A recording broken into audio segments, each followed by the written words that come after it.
कथाको शीर्षक पश्चाताप। लेखक दिव्या लकान्द्रै। गुम, खासमल, दार्जिलिङ। कथाको पात्र बाबु, आमा, छोरा, छोरी। बाबुको नाम सुनिल, आमा सीता, छोरा प्रमेश, छोरी प्रियङ्का। सुनिल एक नामी र प्रख्यात कन्ट्र्याक्टर अनि सीता एउटा व्यापारी मान्छे।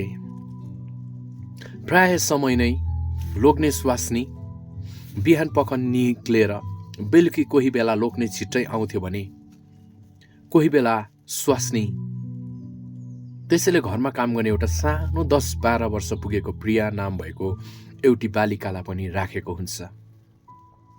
प्रमेश कक्षा 10औं श्रेणीको विद्यार्थी र एउटा कलिलो अवस्था 17 वर्षको उमेरमै परिपक्व भइसकेको थियो।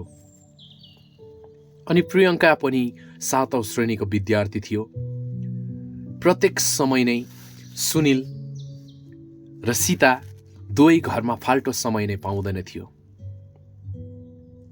यता छोराछोरीको स्कुलको काम न घरको काम कुनै पनि थाहा हुन्थेन। अनि प्रत्येक दिन सुनिलले चुरोट खान्थ्यो र प्राय समय नै घरमा छिटो आयो भने पनि आफ्नो कोठामा बसेर रम खाँदै मुखबाट चुरोटको धुवाँ निकालेर भित्ताको ठुला ठुला चित्रहरूमा एकसाथ घोरेर वाल्ल परी घोरिरहन्थ्यो। सुनिलले कोठा नै यो रम चुरोट खाएर सबै गन्ध मिलेर पस्न सक्दैन थियो। सीता पनि आफ्नो व्यापारको हिसाब किताब नमिलेर हो वा या त घाटा परेर बेलुका घर आएर खानु पनि फुर्सद पाउँदैन थियो। प्रियङ्का र प्रमेश आएर कतिचोटि बाबा आमालाई सहायता गर्न खोज्छ, कति आमा बाबुको माया ममता पाउने प्रयास गर्छ। तर सुनिलसँग बोल्दा पनि यही भन्थ्यो कि हेर छोराछोरी, तिमीहरूलाई लाउन दिइरहेको छु, खाना पनि दिइ नै रहेको छु, जति बेला भन्यो त्यति बेला पैसा पनि दिइरहेको छु। तिमीहरूको काम मात्रै पढ्नु हो, बुझ्यौ होइन? बिचारा ती मोती सरह छोराछोरी नियास्रो मुहार लिएर आफ्नो आफ्नो कोठातिर जानु थाल्छ। बिचारा प्रमेश पनि घरको जेठा छोराको उपाधि मात्र पाएको थियो। 17 वर्ष पुगेको सानो बालकले यति राम्रो कुरा साथै सल्लाह अरूको छोराछोरीहरूमा देख्दैन थियो। त्यसैले होला प्रमेश चुपचाप मौन बसी सोच्न थाल्छ र चारैतिर 0 पावरको बल्बको रोशनी धमिलोसँग उसको मुहारमा दिइरहेको छ। चारैतिर उसको ती कलिला नयनहरू घुमाउन थाल्छ अनि ती पुरानो फोटो भित्तामा झुन्डिरहेको हुन्छ। त्यसलाई निकै बेर घोरेर हेर्छ। सायद यो फोटो 7-8 वर्ष पुरानो हुनपर्छ। त्यस फोटोलाई निहाल्दै हेर्दा हेर्दै प्रमेशले त्यो बाल्य जीवनलाई सोच्छ। प्रमेश, प्रियङ्का र उसको बाबा आमा ती फोटो देखेर धेरै बेर सोच्न थाल्छ। कति रमाइलो थियो त्यो बाल्य अवस्था, जुन समय बाबा आमाको माया अनि ममता पाएको थिए। तर आज म बढेर हो कि या त मेरो बाबा आमाको सोचाइ बदलेको हो, यस्तै नाना थरीको सोचाइलाई भुली प्रमेशले डायरी लेख्न पेन खोज्छ र उसले त्यो धमिलो बलिरहेको बल्ब अघि डायरीमा लेख्न थाल्छ। आजको दिन साँच्चै मलाई शून्य लागिरहेको छ मेरा बाबा अनि आमा। हुन त मलाई जन्म दिने नै तपाईँ हजुरहरू हो, तर म तपाईँहरूको माया ममतालाई देखि अचम्म साथै छक्क परेर आउँछ। हजुरहरूलाई त निराश भयो, दुखित भयो, साथै कुनै कुरामा चिन्ता भयो भने म साथै बहिनी भई सान्त्वना दिएर पो हुन्छ कि खुसी पारेर पो हुन्छ कि तपाईँहरूको मन भुल्याउने प्रयास गरिरहन्छौ। तर आज तपाईँहरूको यो हतारपन्नाहरूदेखि आजै होला सायद यो मन साह्रै हृदयहरू दुखेको र पनि समय बितेको छैन। अझै पनि म तपाईँहरूको पुत्र छु र प्रत्येक दुःख सुखमा साथ दिनेछु। यति लेखिसकेर प्रमेश सुत्न बिजुली बन्द गर्न अघि ऊ टोइलेट जान अघि घडी हेर्छ। बेलुकी 11 बजिसक्दा पनि बाबाको कोठामा बल्ब बलि नै रहेको हुन्छ। अनि प्रमेशले बाबाको कोठा अघि आएर दैलोबाट चिहाउँछ। ऊ एकैछिन झस्सङ्ग हुन्छ। बाबाको हातमा सिगरेट बलिरहेको हुन्छ र बाबाले भित्तामा यति साह्रो निहालेर हेरिरहेको थियो। अनि प्रमेशले सोच्छ कि अब म सुत्न सक्दिनँ, कारण बाबाको यस्तो अवस्था भयो, किन र के कारणले भयो। त्यस कुराले प्रमेश धेरै सोच्न थाल्छ। पछि समय पनि बितेछ र प्रमेश अनिदो आँखा बोकेर बाबाको कोठामा पस्छ। अनि ऊ नबोली चुपचाप बस्छ र पनि उसको बाबाले उसलाई देखेको छैन। एक्कासी प्रमेशले बाबा भनी बोलाउँछ। तब सुनिल झसङ्ग भएर झस्किँदै भन्छ कि प्रमेश, यति राति तिमी किन मेरो कोठामा? तिमी सुतेको छैनौ अहिलेसम्म? प्रमेशले भन्छ, बाबा तपाईँको यो खालको वातावरण देखेर खै किन हो किन मलाई निन्द्रै लागेन। बरु भन्नुहोस् बाबा, यदि तपाईँलाई कुनै त्यस्तो ठुलो चिन्ता परेको छ भने म पनि लिनेछु ती पीडाहरू। हिजो आज न त राम्रो बोल्नुहुन्छ न त खानु नै हुन्छ। बाबा यसरी सदा दिन रम सिगरेटको सहारा लिएर कहिलेसम्म संसारमा जिउनुहुन्छ? के तपाईँले हामीमाथि विश्वास गर्नुभएको छैन कि तपाईँलाई हामीप्रति यति ठुलो चिन्ता परेको? सुनिल छक्कै पर्छ र लाज पनि मान्छ। उसलाई यति सानो छोराले यसरी सम्झाउँदा र पनि उसले छोरालाई त्यस्तो केही भएको छैन छोरा, आज निन्द्रै लागेन, जाऊ बरु तिमी गएर सुत, भोलि स्कुल जान पर्छ, बिमार हुन्छ। छोरालाई सुत्न पठाएर सुनिलले बत्ती बन्द गर्छ। बाल्यो भने त फेरि प्रमेश आइपुग्छ। सुनिल कति सुत्ने प्रयास गर्छ तर निन्द्रा भने पटक्कै लाग्दैन। यसरी सबै रात सोचाइमा नै काट्छ सुनिलले। बिहानै प्रमेश उठेर बहिनीलाई उठाउँछ र चिया बहिनीलाई दिँदै ऊ पनि खान्छ। बिस्तारै प्रमेशले बेलुकीको कुरा प्रियङ्कालाई भन्छ। दाजु बहिनी सल्लाह गर्न थाल्छ कि अब यस्तो प्रकारले हाम्रो घर बिग्रिएर लथालिङ्गै हुने रहेछ बहिनी। प्रमेश भन्छ कि बहिनी त्यसो गर्नु दिनु हुँदैन, जे जसो भए पनि हामी दुईजनाले सम्हाल्नुपर्छ। अब हामी दुईजना बढेको छौँ, बुझ्यौ? यसरी बिस्तारै आमा उठेर धुने लुगा निकालेर त्यो सानो बालिका प्रियङ्कालाई डरसरी लुगा धुने हुकुम गर्छ। अनि हतार हतार हात मुख धोई पखाली ऊ आफ्नो व्यापारमा जान तयारी हुन्छ। प्रमेशले भन्छ कि आमा, बेलुकी त तपाईँ अलिक छिटो आउनुहोस् ल। सीता भन्छ, किन, के भयो, के पुगेन फेरि तिमीहरूलाई? प्रमेशले भन्छ कि आमा, हामीलाई सबै भइरहेको छ अनि पुगी पनि राखेको छ, तर आज तपाईँको खाँचो छ हामीलाई।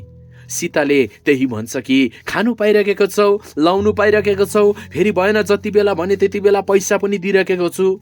तिमीहरू मात्रै खाने, स्कुल जाने र राम्रोसँगले पढ्ने, त्यति भइगयो। प्रमेश र प्रियङ्का एक अर्काको मुख हेराहेर गर्दै चुप लागेर बस्छ। त्यसपछि प्रमेश र प्रियङ्कालाई निराश बनाई बिहानै हिँड्छ। यता प्रियङ्का भन्छ, देख्नुभयो दादा, यस्तै कुराहरूले गर्दा नै हाम्रो घर लथालिङ्ग हुन्छ भनेको मैले। प्रमेश, ठिकै छ बहिनी, एक दिन ईश्वरले हामीलाई पनि त खुसी परिवार, सुखी परिवार बनाउला होइन र? यस्तै दुःख सुखको कुराहरू गर्दा गर्दै स्कुल जाने समय पनि हुन्छ। प्रमेश र प्रियङ्का तयारी भई स्कुल जान्छ। घरमा एक्लै त्यो सानी बालिका लुगाको रास, घरको काम हेर्दै पहिला लुगा धुन्छु भन्दै लुगा धुन थाल्छ। त्यो लुगा धुँदै पछि बिचारा त्यो सानो बालिकाले आँखाभरि आँसु चुहाउँदै सोच्न थाल्छ, के दिनमा छोरी भई जन्मेको होला म। न त पढ्न पाए, न बाबा आमाको माया ममतालाई पाउन सके, बरु म पहिला नै मरेको भए हुने थियो होला। यस्तो समस्याहरू झेल्न पर्दैन थियो होला। न त भाँडा नै माझ्न सक्छु, न त लुगा नै राम्रो धुन सक्छु। कतिचोटि टाउको दुख्छ, कोही बेला भुँडी दुख्छ, त्यस बेला कसलाई भन्ने, कसलाई सुनाउने। सायद मेरो पनि आज आमा बाबा भइदिए, त्यो बिमारी अवस्थामा मेरो देखरेख राम्रो गरिदिन्थ्यो होला, म पनि स्कुल जान पाउँथ्यो होला। तर यस्तै रहेछ, मेरो त भाग्य नै अरूको घरमा भाँडा माझ्दै लुगा धुँदै बस्ने। झसङ्ग हुन्छ। फेरि त्यो गह्रौँ फेदरको कोटको बिटहरू मार्न थाल्छ। आँखाको आँसुले त्यो मैला कुर्ता पनि भिजिसकेछ, फेरि पुस्न थाल्छ। यसरी नै समय बितिसकेछ। प्रमेश र प्रियङ्का पनि स्कुलबाट छुट्टी भएर घर आउँछ। घरमा सानो बालिकाले सकि नसकी गरेका काम देखेर प्रियङ्काको हृदय दुःखले भरिन्छ। अनि प्रियङ्काले हतार हतार लुगा खोलेर त्यो सानो बालिकालाई बिहान आमाले दिएको कामहरू सघाइदिन्छ। बिचरा त्यो सानो बालिका पनि खुसी भएर दुवैजना बातचित मार्दै गर्नु थाल्छ। प्रमेश चाहिँ आफ्नो कोठाभित्र स्कुलको कामहरू गर्न सुरु गर्छ, तर यता उसलाई भने धेरै चिन्ताले भरिसकेको छ। त्यो कोमल हृदयहरू एकातिर 10औं श्रेणीको परीक्षा आउन समय कति पनि छैन, फेरि अर्को घरको अलग्गै चिन्ता, फेरि पनि त्यही चिन्ताले प्रमेशलाई सताउन थाल्छ। त्यही माथि सरले हेर केटा हो, आजभोलि प्रत्येक छोराछोरी साथै आमा बाबुप्रतिको माया ममताहरू बिस्तारै हराउँदै जाँदैछ। मलाई लाग्छ कि सबै कुराहरूको मुख्य कारणहरू धेरै छ, तर एउटा कारण चाहिँ इन्टरनेट नै हो। किनभने पहिलाको बुढापाकाहरूले छोराछोरीलाई सम्झाउँदा बुझाउँदा बेलुकी खानपिन गरिसकेर सुत्न अघि दन्ते कथाहरूमा अर्तीलाई परिणत गराई सम्झाउने गर्थ्यो। तर आजभोलि त प्रत्येक परिवारको सदस्य नै अरू नभए पनि मोबाइल भइगयो भने जस्तो गर्छ। त्यही पनि राम्रो कुराहरू त कहाँ पो हेर्छन् अनि निस्कन सिक्छन्, खालि त्यो नाना थरीको कुराहरूतिर आँखा बुलाउँछन्। त्यसै कारणले गर्दा अहिलेको मान्छेहरूलाई राम्रो र सत्य कुराहरू भन्दा तितो लाग्छ, रिस उठ्छ, अल्छी लाग्छ अनि हाँसोमा उडाइदिन्छ। यिनै कारणहरूले गर्दा नै अहिलेको मानिसहरूको घर परिवारमा सानो सानो कुराहरूले चिन्ता भइरहेको छ, अशान्तिमा बसिरहेको हुन्छ। त्यो स्कुलको सुनसान वातावरणहरूमा सरले बोलेको शब्द पनि गुन्जिन दोहोरिन थाल्छ प्रमेशले, कि आज हाम्रो घरमा कुनै कुराको दुःख छैन, जे भने पनि सबै पाइहाल्छौँ, न लाउनुको दुःख छ न खानुको दुःख छ, तर के गर्नु, पैसा मात्र भएर नहुँदो रहेछ। पैसाले सबै किन्न सकिँदो रहेछ, तर हृदयभित्रको खुसीहरू, हृदयभित्रको ती गहिरो चोटहरू पैसाले किनेर नहुँदो रहेछ अनि नपाउँदो पनि रहेछ, अनि पैसाले ती हृदयको चोटहरू नहटिँदो रहेछ। संसारमा आज छनु त छ नि ठुला ठुला घरहरू, कति घरहरूको देखरेख गर्ने चौकीदारहरू पनि राखेको हुन्छ, कि बाहिरबाट हेर्दा त राम्रो राम्रो रङहरूले मिठा मिठा फुलको लहरहरूले सजिएको हुन्छ, तर के गर्नु, आज बाहिरी मात्रै परिपक्वताले जुन परिवारहरू यस्तै पीडा बोझ अनि चिन्ताहरू लिएर जिउनु हो भने यिनै नाना थरीका सोचाइहरूले लिएर नै प्रमेशले उसको ती स्कुलको कामहरू गर्न सक्दैन। बेलुकी आमा हतार साथ आएर कोठाभित्र पस्छ अनि एकछिन पछि ठुलो स्वरले प्रियालाई बोलाउँछ। डरसरी रुन्ची अनुहार लिएर हजुर भनी भित्र मात्र पस्न खोज्छ। सीताले गएर छिट्टो एक ग्लास कफी बनाएर ले। मुखभरि तमन्ना खाएर बोल्न पनि अप्ठ्यारो हुँदै प्रिया डरसरी गएर कफी बनाउन थाल्छ। ऊ धेरै अत्तालिरहेको छ सीताको त्यो झर्किलो बोलीले। प्रियाले मनभरि विभिन्न कुराहरू सोच्न थाल्छ। कफी तयार भएर गिलास निकाल्न एउटा सानो मुढा राखेर चढ्छ, तर बिचराले त्यो गिलास समातेको मात्र थियो। अचानक प्रिया साह्रै डरले हो या त हतारले भुइँमा झर्न खोज्दा हातमा पसिना आएकोले सीताले कफी खाने ग्लास भुइँमा बजारिएर टुक्रा टुक्रा हुन्छ। बिचरा प्रिया अत्तालिएर रुन थाल्छ। प्रियङ्का हतार कुद्दै आउँछ। बिचरा डरले प्रिया बोल्न पनि सक्दैन। अनि प्रियङ्काले त्यो कफी अर्कै कपमा हालेर आफैले लगिदिन्छ। सीता एकैचोटि आवेशमा आएर भन्छ कि खै त्यो प्रिया त्यसलाई यहाँ काम गर्न राखेको हो कि यसरी अरूलाई त्यो काम अराउन राखेको? बोला त त्यसलाई। यसको आजभोलि धेरै चुरीफुरी बढिरहेको छ। यसलाई पनि अब यसको घरतिर पठाउनु पर्छ। यस्तो नाथेलाई यो घरमा राखेर दुःख मात्र हुनेछ। यसलाई पनि अब यसको घरतिर पठाउनु पर्छ।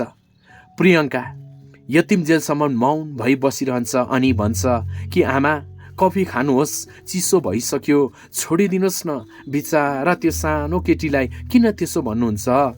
बिचरा सानो छ, नजानेको कुरा नबुझेको कुरा हामीले सिकाउनु पर्छ। सीता रिसालु अनुहार लिएर भन्छ कि छोरी तिमी पनि अब धेरै जान्ने र बुझ्ने भएछौ। त्यसो भए जाऊ अब तिम्रो कोठामा, अब धेरै कुरा सुन्नु छैन मलाई। प्रियङ्का केही नबोली आफ्नो कोठामा जान्छ। यसरी नै बिस्तारै हेर्दा हेर्दै प्रवेशको परीक्षा नजिकै छ र पढ्नै सक्दैन। ती हृदयमा भरिएका पीडाहरू र व्यथाहरू कसलाई सुनाउने? बाबासँग गरौँ त खानुको फुर्सद नि हुँदैन, यता आमालाई भनौँ भने पैसाको कुरा मात्र छ, फेरि यता साथी भाइलाई भनौँ त तिनीहरूकोबाट झन् नसुहाउँदो सल्लाह मात्र पाउँछु। अब म यो संसारमा एक्लो हुने रहेछु भन्थे आमा बाबालाई। सानोमा ठुलो भएर अफिसर हुन्छु, तर आजको दिनमा त्यो लक्ष्यहरू मेरो लागि सपना सरह भइरहेको छ। साँच्चै नै यो संसारमा राम्रो कुराको लागि समयलाई नै पर्खिँदो रहेछ, तर नराम्रो कुरा फैलिन कसैले कसैलाई नपर्खिँदो रहेछ। त्यसैले सायद संसारमा आज मानिसको हृदयबाट प्रेम बिस्तारै बिस्तारै हराउँदै गइरहेको छ। अब मेरो पनि हृदय भित्रको त्यो माता पिताप्रतिको अपार प्रेम हराउँदै जाने रहेछ। यस्तै परिस्थिति र समस्याहरू झेल्दा झेल्दै प्रमेशको माध्यमिक भोलिदेखि सुरु छ। आज बेलुकी बाबालाई 100 रुपियाँ माग्छु र पेन फिट पेन्सल यस्तै कुराहरू किन्नको लागि भन्दै सोच्छ प्रमेशले। बेलुकी पाका बाबु आउनु त आउँछ, तर प्रमेशले बाबाको मुहार हेरेर पैसा माग्ने साहस नै गर्दैन। बाबा धेरै रिसाएको र दुखित भएर टिभी खोलेर आफ्नो कोठामा बसिरहन्छ। प्रमेश सुनिलको कोठामा पस्दा सुनिलको आँखा भने टिभीमा, तर सोचाइ भने त्यही चिन्तातिर घुमिरहेको थियो। प्रमेशले एकै क्षण सोच्छ कि आमालाई मागौँ भने अहिलेसम्म आएको छैन, भोलि किनौँ भने पनि बिहान स्कुल जाँदा होर्दा ढिलो हुन्छ, होइन एकचोटि बाबालाई भनिहेर्छु। प्रमेशले फेरि सोच्छ कि भोलिदेखि परीक्षा, एउटै पनि पढ्न पाएको छुइनँ, फेरि परीक्षामा असफल भयो भने यति ठुलो घरको इज्जत बिग्रँदै जान्छ, गाउँघरको मानिसको अघि कसरी धाक फुलाएर हिँड्नु होला। यिनै चिन्ताजनक सोचाइहरूले प्रमेशको मनलाई परिवर्तन गरिदिन्छ र प्रमेशले त्यो 100 रुपियाँ परीक्षामा चाहिने सामग्रीहरू नकिनेर दबाई दोकानमा गएर ढाँटेर मलाई मुसा मार्ने दबाई दिनुहोस् न भनी माग्छ। र त्यो दबाई फेरि पनि बाटोमा विभिन्न कुराहरू सोच्दै नै प्रमेश घर आइपुग्छ र त्यो हातमा लिएको दबाई हेर्दै पछि आमा बाबा बहिनी प्रियङ्का आँखा अघि हाँसिरहन्छ। प्रमेश दोधारमा पर्छ, ऊ निसासिएको जस्तै हुन्छ। घरको कोठाहरू पनि चकमन्न छ। कति मनलाई भुल्याउने प्रयास गर्दा पनि प्रमेशलाई रुन मात्र मन लाग्छ। तब प्रमेशले आँखाभरि आँसु लिएर आफ्नो त्यो डायरी निकालेर त्यो दवाई खान अघि आमा बाबा अनि प्रियङ्का र बिचारा त्यो सानी काम गर्ने प्रियालाई पत्र लेख्न थाल्छ। मेरो प्यारो बाबा, आज हजुरप्रति यो सम्झनाको शब्दहरू लिएर यो डायरीमा लेख्न मन लाग्यो। के गर्नु बाबा, आज संसारमा माया भन्ने शब्द मानिसहरूप्रति हराउँदै गइसक्यो। मैले धेरै ठुलो इच्छा र सपनाहरू सजाएथे, तर मैले त्यो पुरा गर्ने पछिबाट सहायता पाउन सकिनँ। आज खै के भयो भयो, मलाई भविष्यको चिन्ता, तपाईँहरूको परिवारप्रति दर्शाएको माया, साथै भोलिदेखि मेरो परीक्षा, त्यसैले तपाईँलाई 100 रुपियाँ मागेको थिएँ। त्यही पनि तपाईँले रिसरी झर्किँदै दिनुहुँदा मलाई धेरै दुःख लाग्यो। त्यसैले यो दबाई किने र यसको मूल्य 15 रुपियाँ, बाँचेको 85 रुपियाँ मेरो ब्यागमा छ। के गर्नु बाबा, संसार छोड्ने रहर त थिएन, तर मेरो हृदयको खुसीहरू पैसाले किन्न सकिनँ। बाहिरी मुहार मात्र हँसाएर कति दिन जिउनु यो संसारमा, त्यसैले मलाई यो संसार छोड्न बाध्य पर्यो। अनि हजुरलाई अन्तिम बिन्ती छ कि म एकजना नभए पनि अब उसो परिवारमा मिलेर बस्नु। जबसम्म यो संसारदेखि लोग्ने स्वास्नी एकाअर्कामा बिछोडिँदैन तबसम्म असल र गहिरो भएर जिउनु र प्रियङ्कालाई अब उसो राम्रोसँगले देखरेख गर्नु। केटी मान्छे हो, हृदय कमिलो हुन्छ, कुनै कुरामा पनि मन नदुखाउनु। यही छ मेरो हजुरप्रति बिन्ती है मेरो बाबा, धन्यवाद। प्यारो आमा, संसारलाई छोड्न अघि र तपाईँदेखि टाढो हुन अघि तपाईँलाई सामु हुँदा त बोल्न र हाँस्ने मौका पाइन। अब अन्तिमचोटि यही सादा पन्नामा बोल्ने छु र हाँस्ने पनि छु है मेरो आमा। आमा, मैले ज्यादा समय नै तपाईँ हजुरसँग बोल्न र मनको कुरा भन्ने धेरै इच्छा थियो।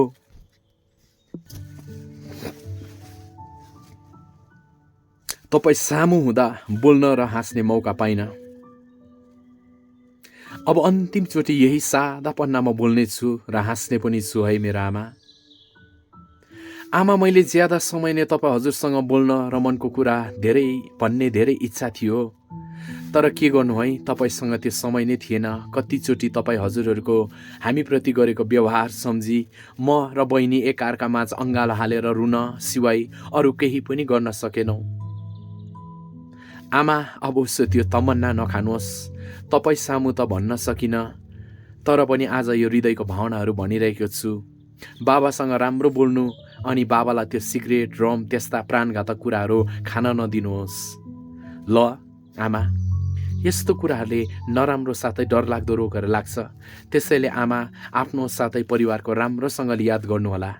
पैसाले मात्र त्यो हृदयभित्रको खुसीहरू किन्न अनि नसकिँदो रहेछ। त्यसैले अब उसो परिवारलाई पनि केही क्षण समय दिनु ल आमा। म तपाईँलाई धेरै माया गर्छु, तपाईँको छोरा प्रमेश। प्यारो बहिनी प्रियङ्का, तिमी ज्यादा नरुनु ल। जब जब मेरो याद अनि सम्झना आउँछ तिमीसँग रोएको र मैले आँखाको आँसु पुछिदिँदै सम्झाएको पलहरू सम्झी बस्नु ल। कुनै कुरामा हरेस नखानु, प्रत्येक समस्याहरूको समाधान गरेर हिँड्नु ल। अनि बाबा र आमाको राम्रोसँगले ख्याल गर्नु ल, कारण तिमीलाई थाहै छ बहिनी, हाम्रो बाबा अनि आमा आफ्नो आफ्नो कामको व्यस्तताले एकअर्कामा समय पाउनु हुँदैन। यदि एउटा पति अनि पत्नी माझ एकअर्कामा समय पाउँदैन भने त्यो पति पत्नी जति नै गरे पनि सम्बन्ध विच्छेद हुँदै जान्छ। यसैले बहिनी, आमा बाबाको राम्रो याद गर्नु ल। मेरो प्यारो बहिनी, एकचोटि हाँस त। यति लेखिसकेर प्रमेश फेरि एकचोटि उसको त्यो भित्ता र झुन्डिएको ती पुराना वरिपरिका तस्बिरहरू हेर्दै सम्झन्छ आमा बाबा अनि बहिनीहरूलाई, र आँखाभरि आँसु लिएर त्यही दबाई खान्छ। त्यो दबाई खाएपछि प्रमेश यति साह्रो छटपटिन्छ कि पलङको च्यादर च्याप्पै समातेर कतिचोटि चिच्याउन खोज्छ। यसरी अन्धकार रातहरूमा सुनसान कोठामा प्रमेश भुइँमा लम्पसार भई लडिराखेको हुन्छ। बिहान प्रिया सबेरै उठेर सुनिल अनि सीताको कोठामा चिया पुर्याइदिएर प्रमेशको कोठामा चिया लगेर जान्छ। बिचरा त्यो सानो बालिका प्रमेश भुइँमा घोप्टो परेको दृश्य देखेर हतार हतार भित्र पसेर उठाउन थाल्छ कि ती सानी घरमा काम गर्ने बालिकाले भन्छ, प्रमेश दादा, के भएको यसरी लथालिङ्गै पारेर भुइँमा सुत्नु भएको? आजदेखि त तपाईँको परीक्षा सुरु भन्दै हुनुहुन्थ्यो होइन दादा? छिटो उठ्नुहोस्, अहिले अङ्कल आन्टीले तपाईँलाई कराउनुहुन्छ अनि थाहा पाउँला। तर प्रमेशको शरीर सुनसान कोठामा लडी नै रहन्छ। न त प्रियाले उठाउँदा उठ्छ, न नै बोलाउँदा बोल्छ। अनि प्रियाले हतार हतार डरसरी प्रमेशको खबर दिन सुशीलको कोठाभित्र अत्तालिँदै पस्छ अनि भन्छ प्रियाले, अङ्कल लौ न, प्रमेश दादालाई के भयो? उहाँ बोल्नु हुँदैन, मैले कति उठाएँ, दादा उठ्नु नै हुँदैन। सुनिलले भन्छ, के भयो त्यसलाई? आजदेखि परीक्षा सुरु भनेको होइन? जा त गएर आन्टीलाई भन्। बिचारा प्रिया अत्तालिँदै फेरि सीताको कोठामा गई भन्छ, आन्टी लु न, प्रमेश दादालाई के भयो? भुइँमा लडिरहेको छ, उठ्नुहोस् न छिटो। सीताले भन्छ, कि यता आएर मलाई हल्ला नगरी बस, बेलुकी पनि ढिलो आएको, तँ मलाई सुत्न दे, बरु जा गएर त्यसलाई चिसो पानी हालिदे अनुहारमा। बिचारा प्रियङ्कालाई कुनै उपाय नहुँदा अन्तमा रुँदै प्रियङ्काको कोठामा दैलो ढकढकाउन पुग्छ। अनि प्रियङ्का अत्तालिँदै उठ्छ र प्रियाले प्रमेशको कुरा भन्दै प्रियङ्का प्रमेशको कोठामा पुग्छ। प्रियङ्काले प्रमेशलाई बोलाउँछ, दादा के भयो? के भयो? के भयो? किन यसरी भुइँमा सुतेको? प्रियङ्काको उत्तर नपाउँदा अन्तमा प्रियङ्का रुँदै, प्रिया छिटो गएर आमा बाबालाई बोलाएर आइज। प्रिया जान मान्दैन, भन्छ, दिदी मैले तपाईँलाई भन्दा पहिला अङ्कल आन्टीलाई भनेको थिएँ, तर आन्टीले कराउनु भयो। यति सुनेर प्रियङ्का रुँदै आफै जान्छ अनि बाबा आमालाई उठाउन थाल्छ। प्रियङ्काको त्यो रोदनपूर्ण मुहार देखेर सुनिल अत्तालिँदै प्रमेशको कोठामा प्रवेश हुन्छ। कति बोलाउँदा पनि प्रमेशको मृत शरीर बोल्दैन। अनि सुनिलले प्रमेशलाई पल्टाइ हेर्दा बिचारा प्रमेश हँसिलो मुहार लिएर हातमा अघि लेखेको डायरी च्यापिरहेको हुन्छ र प्रमेशको शरीर डल्लै चिसो भइसकेको थियो। अनि एक्कासी अत्तालेर सुनिल रुन थाल्छ र सीता पनि रुन नसक्दा प्रमेशको मृत शरीर अघि हेर्दै बेहोस भई त्यही मृत शरीर अघि घोप्टो पर्छ। बिचारा त्यो सानो बालिका पनि मनलाई थाम्न नसक्दा र प्रमेशले गरेको माया ममतालाई भुल्न नसक्दा सबै लुगा पोको पारेर त्यति नै खेर रुँदै घरबाट निस्किजान्छ। प्रियङ्का ज्यादा रोएर झन्झनै साह्रो भइसक्यो। सुनिलले प्रमेशलाई राम्रो हेर्नु सक्दैन, कारण प्रत्येक दिन दुःखमा साथ दिने छोरा, प्रत्येक कुरामा सान्त्वना दिने आज त्यही छोराको मृत शरीर सुनिल अघि लडिराखेको। अनि सुनिल रुँदै प्रमेशको हातको डायरी तानेर पढ्न थाल्छ र त्यहाँ परिवारको दिनौदिन घटेको दुःख सुखको घटनाहरू पढ्न थाल्छ र प्रमेश मर्न अघि लेखेको पत्रहरू पनि पढ्छ। किन र के कारणले प्रमेशले यो संसार छोड्न प्रमेशले यति ठुलो निर्णय लियो भन्दा त्यही डायरीमा थियो यो संसार छोडी जानुको प्रत्येक कारणहरू। अनि सुनिल आँखाभरि आँसु लिएर सोच्न थाल्छ कि सायद मैले पहिला नै मेरो परिवारको राम्रो याद गरेको अनि महत्त्व बुझेको भए, छोराछोरीको प्रेमलाई अँगालेको भए यो घटना घट्नै थिएन होला। सायद यदि मैले पैसाको महत्त्व बुझेको भए आज यो अवस्थामा आउने पर्ने थिएन होला। मैले यति धेरै पैसा कमाएँ, यति राम्रो घर बनाएँ, सबै कुरा परिपक्व त छ, तर आज यो हृदयमा अशान्ति हुँदा नहुँदो रहेछ। ती कुराहरूले आज मेरै कारणले गर्दा यो नराम्रो कदमपट्टि हात हाल्यो, जसको कारण मैले यति अमूल्य हिरा सरह छोरा गुमाउनु पर्यो। मैले समयको महत्त्व बुझेको भए सायद आज यति कठिनाइ गर्नु पर्दैन थियो होला। आज आएर के गर्नु, बितेको समय फेरि फर्केर ल्याउन चाहेर पनि सकिँदैन रहेछ। यस्तै विचारहरू सोच्दै त्यो डायरी सुनिलले बन्द गर्दै हृदयभित्रबाट पश्चातापको आँसुले मनलाई परिवर्तन गर्न खोज्छ। धन्यवाद। कथा पश्चाताप, लेखक दिव्या लकान्द्रे, घुम खासमल, दार्जिलिङ, वेस्ट बेङ्गाल।